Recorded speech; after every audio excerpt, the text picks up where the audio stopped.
Hello everyone and welcome back to another video from Gaming Basics. In this video, I'm going to show you how to unlock characters on Mortal Kombat. So let's get started right away. First of all, just open up the Mortal Kombat game on your device and complete the tutorial if you haven't done so already. You will notice that while you complete the tutorial, you will unlock 2 characters that will join you on your mission to complete the game. So in order to unlock new characters, you simply need to win more fights. So after you complete your tutorial, just go ahead and win more fights by competing against more enemies. The more fights you win and the more enemies you defeat with more ease, you will receive better rewards and possibly better characters on your roster as well. As you can see, with every battle that you win, you will gain more experience and more rewards that you can unlock.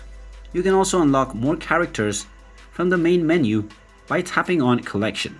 From the collection page, you will see various different characters that are available, and you can unlock them by using various currencies within the game and also your very own real-world money.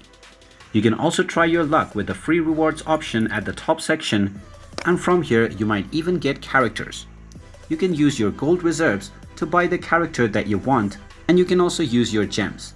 Simply tap on the character that you want to buy and then tap on the buy button to buy the character that you just selected. And there you have it. That is how easy it is to unlock new characters on Mortal Kombat. If you find this video helpful, make sure you hit that like button and subscribe to our channel if you haven't done so already. Also ring that notification bell to never miss another update from us. Thank you for watching and I will see you again in the next video.